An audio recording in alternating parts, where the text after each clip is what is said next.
ಭೈರವ, ಏನಾಗಿದೆ ನಿನಗಿವತ್ತು? ನಾನು ಅವಾಗಿಂದ ನೋಡ್ತಾನೆ ಇದ್ದೀನಿ, ಏನೋ ಯೋಚನೆಯಲ್ಲಿದೆಯಲ್ಲ, ಸರಿಯಾಗಿ ತಿಂತಾನೂ ಇಲ್ಲ. ಏನೂ ಇಲ್ಲ ಎಲ್ಲಮ್ಮ. ನೀನು ಅರಮನೆ ಕಡೆ ಬಂದು ತುಂಬಾ ದಿನ ಆಯ್ತು ಅಲ್ವಾ?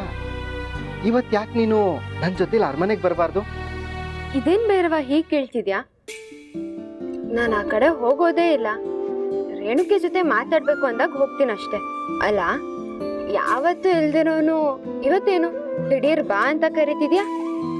ಏನು ನಾನು ನೋಡದೆ ಇರಕ್ಕಾಗಲ್ವಾ? ಹಾಗೆಲ್ಲ ಏನೂ ಇಲ್ಲ.